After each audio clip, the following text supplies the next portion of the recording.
Well, if you look at the Israelis are after the worst case scenario because they don't pay the price. The region pays the price, the Americans pay the price, the Europeans pay the price. They are very well off all the time. This is how they built the system around the world.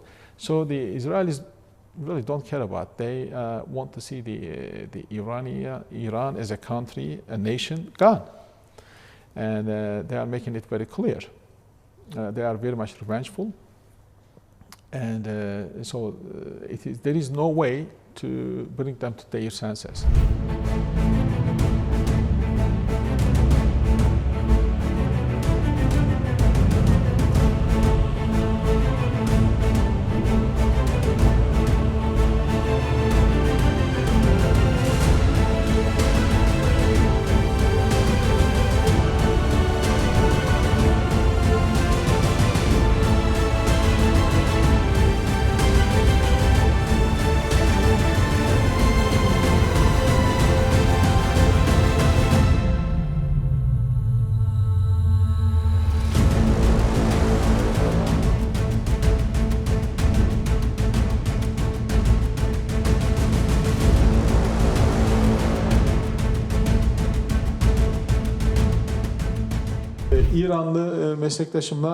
I spoke with my Iranian counterpart after the recent incident, missile entering Turkish airspace. Again, they don't take responsibility for the incident. They say they didn't give the order for such an issue and have no connection to such an attack. Of course, there are technical aspects and other issues on the ground. Frankly, we are talking to them at different levels, at the military level, and at our level, regarding this contradiction between their statements and reality. These are currently being discussed. As I said, our number one priority is to prevent the war from spreading to a wider geographical area, to shorten the war's duration, for it to end as soon as possible, right away if possible, and under no circumstances to allow Turkey to be drawn into this war. On the other hand, we are seeing that separatist scenarios are being brought up for Iran this time. We are completely opposed to any plan aimed at inciting civil war in Iran and fueling conflicts along ethnic or sectarian fault lines. We warn in advance anyone who wishes to get involved in such adventures. No one should entertain such a fantasy. It is not possible for us to allow a wrong step to be taken. We agree with Germany that the war must stop immediately. Its impact on international markets is already clear, and its impact on the region is also evident. The risk of spreading is still continuing. This war needs to end as soon as possible, both in terms of geographic spread and the spread of its effects. Here as well, there should be no issue regarding Iran's territorial integrity. Objectives such as regime change should not be pursued.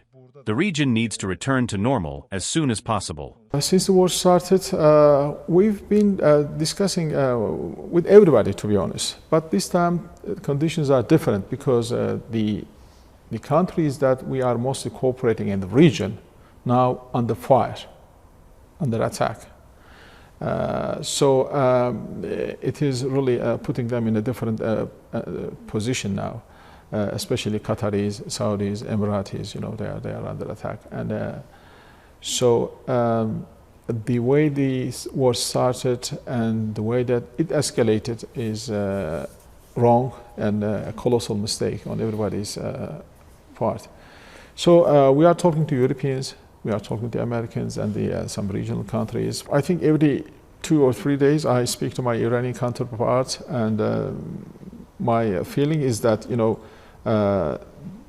they feel betrayed because second time they were attacked during the talks, and so I think there is no reason for them now to openly mention about the discussions. But my guess is, I think they are open to any sensible back channel diplomacy. At least they should be. They should be. I think some messages maybe back and forth carry it, but first of all, we need to see the clear definition of the United States military objectives. So I think the President Trump is defining sometimes the military objectives. We need to come up with an end-game plan. Well, as you know, I mean, as our President has made it very clear, Turkey is a very capable country, but in this case, we don't want to be dragged into the war. I mean, because we shouldn't be provoked. We shouldn't be dragged into war. Our position is a defensive posture now. The NATO units are very much effective at this moment in intercepting missiles. So our primary objective is not to get into this war. And I said, look, the Americans and the Iranians can discuss fully the nuclear issue, and we as regional countries can come together actually discuss the other two with Iran. And in our belief, because as much as Iran has some problem with the United States on nuclear file, there is also some ongoing trust issues in the region. Well, if you look at the Israelis are after the worst case scenario because they don't pay the price. The region pays the price, the Americans pay the price, the Europeans pay the price. They are very well off all the time. This is how they built the system around the world. So the Israelis really don't care about. They want to see the Iran as a country, a nation, gone. And they are making it very clear. They are very much revengeful. And there is no way to bring them to their senses. No, it's not possible.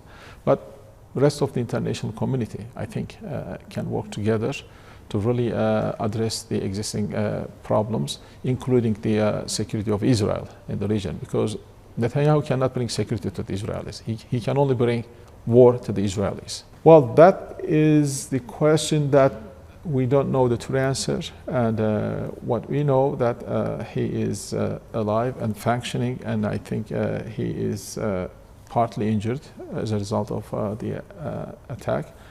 But he is functioning. I think and the process of electing a new leader and the medical conditions of the new leader, I think created a gap.